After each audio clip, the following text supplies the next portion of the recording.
What's up, everybody? So, I was inspired to make this video about why you should try home brewing, and some reasons why, whatever.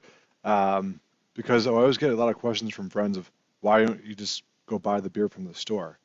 Well, I'll tell you why. So, first of all, it's fun.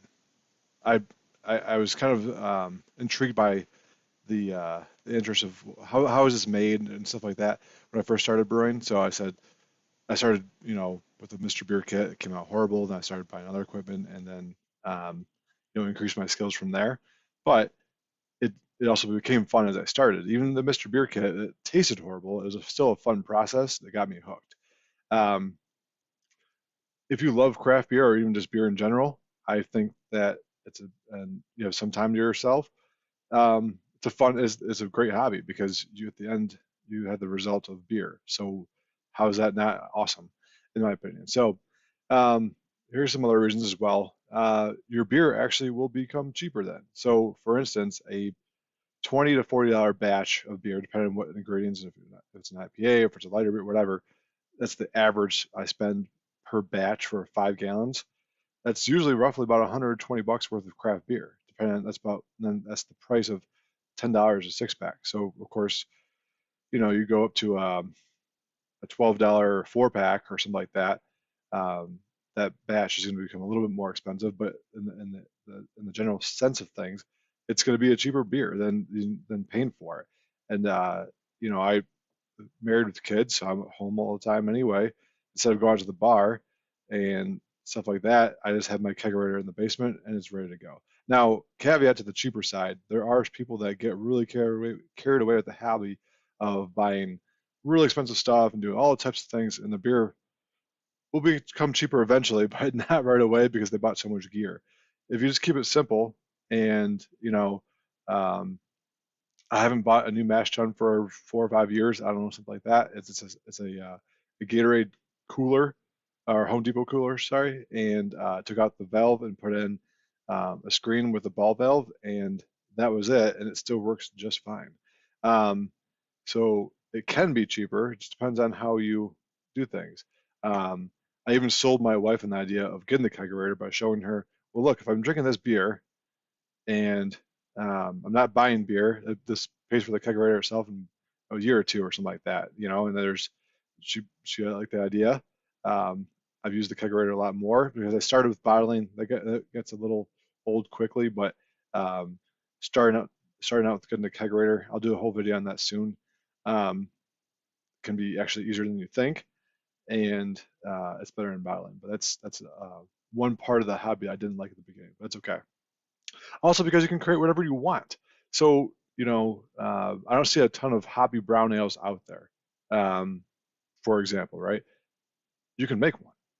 Do you want it earthy hoppy? Do you want it like citrusy hoppy? Do you want it fruity hoppy? Whatever you want, um, because you can create it yourself. You create their own recipe.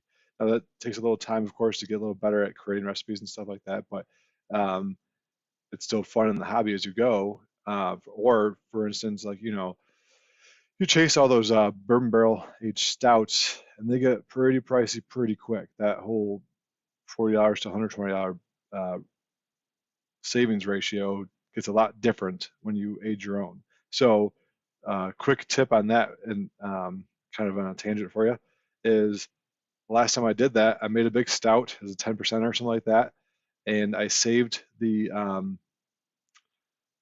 or I took oak chips that I had um, put in some bourbon, and then when I moved from the primary to secondary fermentation, I put those in there and aged it like that for 6 or 8 months, something like that, and it came out great. So I don't even need a barrel to actually do that. You still have the oak and the bourbon flavor that came out of there. And it came out pretty darn good. That's another huge savings, but it's like I said, create whatever you want. And then another thing about the whole bourbon barrel aged stouts is they're hard to find sometimes, especially smaller breweries. You have all these breweries kicking out great beers, and they only have out so many cases. Well, unless you can leave work, sometimes it happens during working times, or I'm Saturday with a family time. I can't go stand in line for a long time, so I will instead just um, make my own. It's a pride thing too. You have friends over.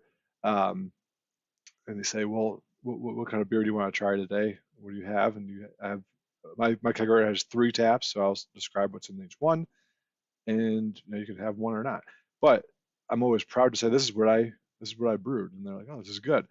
And these are the same friends that will not sugarcoat things either. So it was good to hear real feedback rather than, oh, this is good. Should you start a brewery or something? Now I want to make sure it's actually good. I want your real feedback.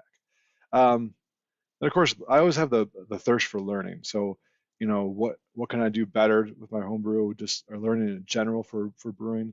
Um, that always intrigues me. So, like, I'm watching YouTube videos, I'm reading different things, talking to different people, just um, trying to figure out the best way to improve my beer. That's why I started homebrewing. I hope there's some good reasons for you to think about it as well.